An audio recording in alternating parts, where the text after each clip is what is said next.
23절 말씀에 보면 해가 돋았더라 이렇게 말씀하고 있는데요. 이 23절의 말씀을 원어대로 직역을 하면 그 땅 위로 그 해가 나왔다라고 하는 그런 뜻입니다.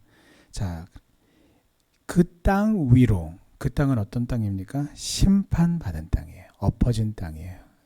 모든 생명들이 죽음의 땅입니다. 그런데 그 죽음의 그 땅, 하나님의 심판을 받아 멸망한 그 땅 위로 그 해가 나왔다. 여기서 그 해라고 하는 것은 해는 매일매일 뜨는 것이죠. 그런데 이제 그 소돔성에 사는 사람들은 매일매일 뜨는 그 해를 볼 수가 없어요. 근데 바로 그 해가 나왔다. 이날 떠오른 그 태양은 오직 롯과 그 가족만 볼 수 있었던 태양을 가리키는 것입니다. 다른 소돔성의 사람들은 다시는 볼 수가 없는 태양이다 라는 것을 23절에서 강조하고 드러내고 있습니다. 자, 롯이 소돔성을 떠날 때가 동이틀 무렵이었는데 아침에 해 뜰 때 보면은 그 짧은 순간에 해가 우리가 낮에 볼 때는 뭐 이렇게 시간이 많이 지나서 머리로 지나갔다, 뭐 산 위로 넘어갔다 이렇게 말하지만 실제로 동이 틀 때 일출을 보면 그것이 산이든 바다에서 보든 해가 쑥 하고 올라오는 게 그 실시간으로 와, 태양이 저렇게 움직이는구나가 보입니다. 그렇게 빨리, 생각보다 빨리 움직이는데 이 롯이 소돔성을 출발하고 나갈 때가 동이틀 무렵이었어요. 그리고 그렇게 꿈을 대고 그렇게 지체했음에도 불구하고 롯이 간절히 간구해서 산이 아니라 소알성으로 저 작은 성읍으로 들어갈 수 있게 해달라라고 해서 갔단 말이죠. 그래서 소알성에 들어갈 때가 드디어 태양이 떠올랐다라고 하는 것은 소돔과 소알 사이의 거리가 생각보다 굉장히 가까웠다라는 것을 알 수 있습니다. 자, 무엇을 말합니까? 그 큰 성, 소돔성이 하나님의 심판 가운데 다 뒤엎어지고 멸망당하는 하늘에서 비가 되어서 쏟아지는 바로 이 아비규환 속에서도 하나님은 그 롯이 거하는 그 소알성을 그렇게 지척간에 있는 성을 멸하시지 않고 보호하셨다라는 것을 말합니다. 자, 드디어 소돔성이 멸망합니다. 유황불로 소돔과 고모라를 심판하셨어요. 자, 하지만 그 어디에도 이 롯이 전했던 긴급한 메시지를 제외한 어떤 종류의 어떤 그런 예고가 없었어요.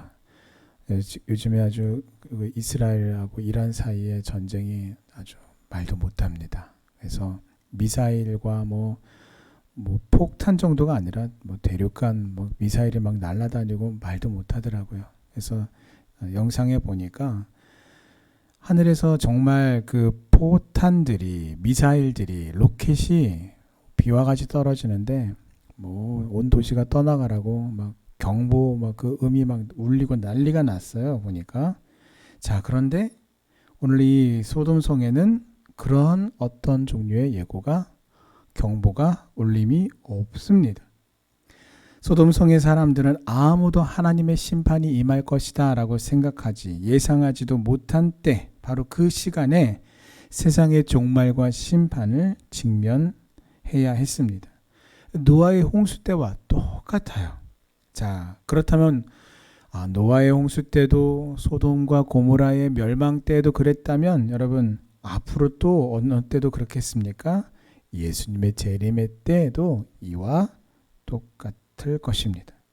자, 그러나 하나님의 심판이 정말 아무런 예고도 경고도 없이 일어나는 것은 아니죠. 하나님은 노아의 홍수 때에도 소돔성의 심판 때에도 미리 심판을 경고하셨어요. 다만 그 심판의 경고를 들은 자들이 하나님의 말씀을 귀담아 듣지 않고 심판을 준비하지 않았죠. 그래서 결국 전혀 예상치 못했던 때에 갑자기 하나님의 심판이 임함으로써 멸망을 피하지 못하게 된 것입니다. 자, 그러므로 우리가 영적으로 깨어 있어야죠. 아유, 그럼요. 제가 성도니까 영적으로 깨어 있어야죠. 예. 영적으로 깨어 있어야 한다라는 것에는 다 동감을 합니다. 그런데 실제적으로 그 삶 속으로 들어가서 보면 영적으로 깨어 있어야 하니까 계속해서 매 순간마다 깨어 있기를 힘쓰느냐, 아니면 망각하고 살아가다가 이러면 안 되지 라고 중간중간 드문드문 그렇게 깨어 있으려고 하느냐는 완전히 그 삶의 모습 속에 있어서 다르다라는 것입니다. 그러므로 영적으로 깨어 있되 매 순간 깨어 있기를 힘쓰는 우리 성도님들 되시기를 주님의 이름으로 축원합니다. 자, 하나님은 그 당시에 그 세상 속에서 가장 화려하고 아름답고 크게 발전하고 번영한 소돔과 고모라 그 위로 유황불을 내리셨어요. 그래서 그곳에 있는 그 모든 것들을 다 뒤엎어서 멸망시키셨습니다. 불에 타서 사라져버린 그 모든 것들은 롯이 자기의 눈에 애착을 가지고 그 애정의 눈으로 담아내던 것들이었습니다. 그것을 사랑해서 그것 때문에 아브라함을 떠나왔고, 또 아브라함이 선택권을 자신에게 주었을 때에 뒤도 안 돌아보고 먼저 이 지역을 선택했던 것이에요. 자, 롯이 이처럼 탐심의 눈으로 사랑하던 여호와의 동산 같던 그 소돔과 고모라 성은 오늘날 그 자취마저 아예 찾아보기 어렵게 되었어요. 하나님의 심판이 그만큼 철저했기 때문이죠. 죄악된 세상을 향한 하나님의 심판 역시, 최후의 심판 역시 이처럼 철저하며 또한 엄정하게 시행이 될 것입니다.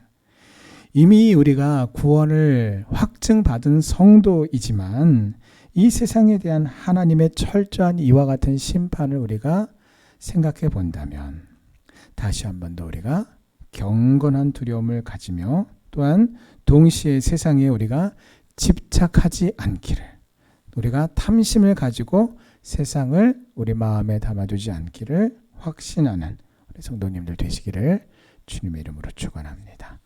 자, 그래서 이 탐심이라고 하는 세상을 향한 사랑, 이 결국 롯의 아내가 이 천사들이 전한 경고의 메시지를 들었음에도 불구하고 말씀을 듣지 않았죠. 그리고 불에 타는 내 모든 것이 거기에 다 있는데 거기가 지금 불에 타서 소멸하고 망하게 생겼어요. 망연자실이죠. 그런데 그것을 돌아보는 그 마음은 참 이해가 돼요. 거기서 수많은 추억이 거기에 있고 많은 시간들이 거기 있고 내 땀과 노력과 수고와 모든 애씀이 다 거기에 있는데 지금 그곳이 다 불에 타서 사라져 버리는 과정 중에 있던 것이죠. 그래서 몸을 뒤로 돌리고 그것을 뒤돌아보지 말라라는 말씀에도 불구하고 불순종했을 때에, 그냥 단순히 불순종이 아니라 그 마음에 그것을 향한 애착과 사랑의 마음이 있었단 말이죠. 결국은 소금 기둥이 되는 형벌을 받게 된 것입니다. 자, 뒤를 돌아본 이유 무엇입니까? 하나님이 버리신 것, 하나님께 멸망받을 수밖에 없는 헛된 그 소돔의 부귀영화, 쾌락을 동경하고 거기에 내 마음이 사로잡혀 있었기 때문이죠.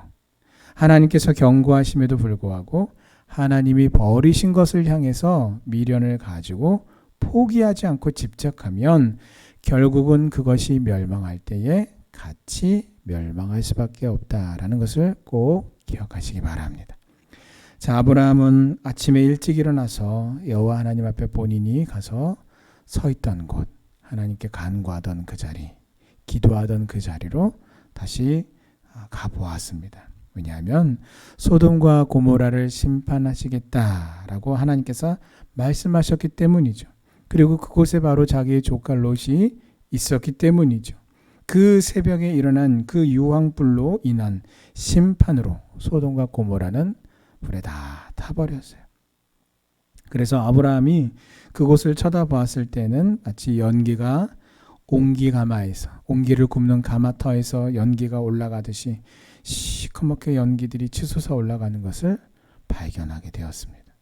자신이 하나님께 간절히 기도했던 그 결과를 보기 위해서 아브라함이 다시 그 자리를 찾았던 것이죠. 그리고 아브라함의 이 모습은 기도하는 자세와 관련해서 오늘 저와 여러분들에게 매우 귀한 교훈을 주고 있습니다. 성도는 하나님께 기도했을 때에 그 기도의 결과를 주의 깊게 살피고 또 관찰해야 합니다. 왜냐하면 여러분, 기도하는 그 자체가 우리의 목적이 아니잖아요. 기도라고 하는 것은 내 마음의 소원을, 간구를 또 하나님께 나아가서 아뢰고 또 주님과 교제하는 시간인 것이죠. 그래서 기도하는 그 자체만이 목적이 아니라 기도의 그 결과가, 그 간구한 그 기도의 응답이라고 하는 그 결과가 목적이 되기 때문입니다. 그래서 기도해놓고 여러분, 우리가 기도를 했어요. 그런데 결과를 확인하지 않는다라고 하는 것은 둘 중에 하나일 것입니다. 정말 여호와 하나님을 향한 절대적인 믿음이 있어서 의심도 하지 않고 두려워도 하지 않고 정말 믿어 의심치 않는 것이에요. 정말 정말 그 겨자씨만한 의심도 없어서 전적으로 하나님을 의지하기 때문일 수 있습니다. 하지만 또 반대로 기도해놓고 결과를 확인하지 않는 것은 그 마음에 의심하는 마음이 있기 때문에 이렇게 기도했지만 되겠나라는 마음이 있기 때문인 것이죠. 기도 응답에 대한 확신이 없기 때문입니다. 자, 하나님께 믿음으로 구하고 기도의 응답의 결과를 확인하는 것은 매우 중요합니다. 왜냐하면 그 결과를 살핌으로써 우리를 어떻게 해요? 그 기도하는 나의 자세가 잘못되었는지를 확인할 수 있고, 또한 하나님의 뜻을 그 응답을 통해서 그 내가 간구한 기도에 대한 그 결과를 보면서 나의 기도에 대한 하나님의 뜻을 알 수 있을 뿐만 아니라 하나님의 그 응답에 대해서 우리가 어떻게 해요? 잊지 않고 감사하는 생활을 할 수 있단 말이에요. 그래서 여러분, 우리가 사람과 사람 사이에서도 작은 것에 대해서 우리가 감사합니다라고 이렇게 표현하는 자체가 얼마나 큰 건지 몰라요. 왜냐하면 그 작은 말 한마디인데도 불구하고 상대방이 감사합니다라고 말할 만한 상황인데도 아무 말도 하지 않고 그냥 무슨 벙어리처럼 말 못하는 사람처럼 그런 표현이 전혀 없다. 그러면 감사합니다라고 말을 할 만한 상황에서 그런 말을 하지 않으면 상대방의 마음이 때로는 굉장히 실망이 된단 말이에요. 저 사람은 왜 저러고 사나? 아니, 이게 다 이건 누구든지 이 상황에서는 감사합니다라고 할 만한 상황인데 왜 저런 말을 할 줄을 모르는가? 여러분, 마찬가지입니다. 우리가 하나님께 기도했을 때에 하나님께서 그것에 대한 응답을 주셨다면 여러분, 우리가 마땅히 감사합니다라고 하나님께 우리가 고백하고 표현할 줄을 알아야 돼요. 그런데 사람마다 어떤 사람들은 참 그런 부분들에 있어서 우리가 보통 표현하기를 넉살 맞다라고 표현을 하죠. 그런 표현하는 데 있어서의 거리낌이 없고 어려움이 없어요. 또 그런가 하면 정반대로 그런 말 한마디를 표현하는 것을 매우 힘들어하는 사람이 있습니다. 그럼에도 불구하고 여러분, 무엇입니까? 아무리 자신이 표현하기를 힘들어하는 사람이라 할지라도 우리가 고마움을 표시해야 될 그런 때와 장소에서는 반드시 그것을 표현할 줄 알아야 사람인 것이죠. 그것을 알아야 사람과 사람이 살아가면서 우리가 지켜야 할 그런 법칙들, 예의들을 우리가 지킬 수가 있는 것이죠. 그러므로 우리가 기도응답을 확인하지 않는다면 어떻게 그것을 확인해서 하나님께 감사합니다라고 표현할 수 있겠어요? 따라서 기도응답을 확인하고 관찰하는 삶을 우리가 가지고자 하는 것은 기도응답에 대한 하나님 앞에 우리가 응당 표현하고 드려야 할 감사의 고백을 드리기 위한 것입니다. 또 더 나아가서 우리가 기도했을 때 하나님이 그렇게 응답해 주셨다면 기도 응답의 확신을 갖고 앞으로도 또 다른 기도 생활 가운데에 지속적으로 이 믿음의 확신을 갖고 하나님의 뜻대로 간구하면 하나님께서 들으신다라고 하는 이 분명한 믿음의 확신을 가지고 지속적으로 기도 생활을 하기 위해서입니다. 자, 그러므로 여러분, 믿음으로 간절히 우리의 마음의 소원을 하나님께 아뢰시고 하나님의 뜻대로 구하시기 바랍니다. 하나님의 뜻대로 간구할 때에 응답하신다라고 하는 그 하나님의 약속의 말씀을 믿는 믿음으로 기다리십시오. 그리고 기도 응답의 결과에 대해서 확인하십시오.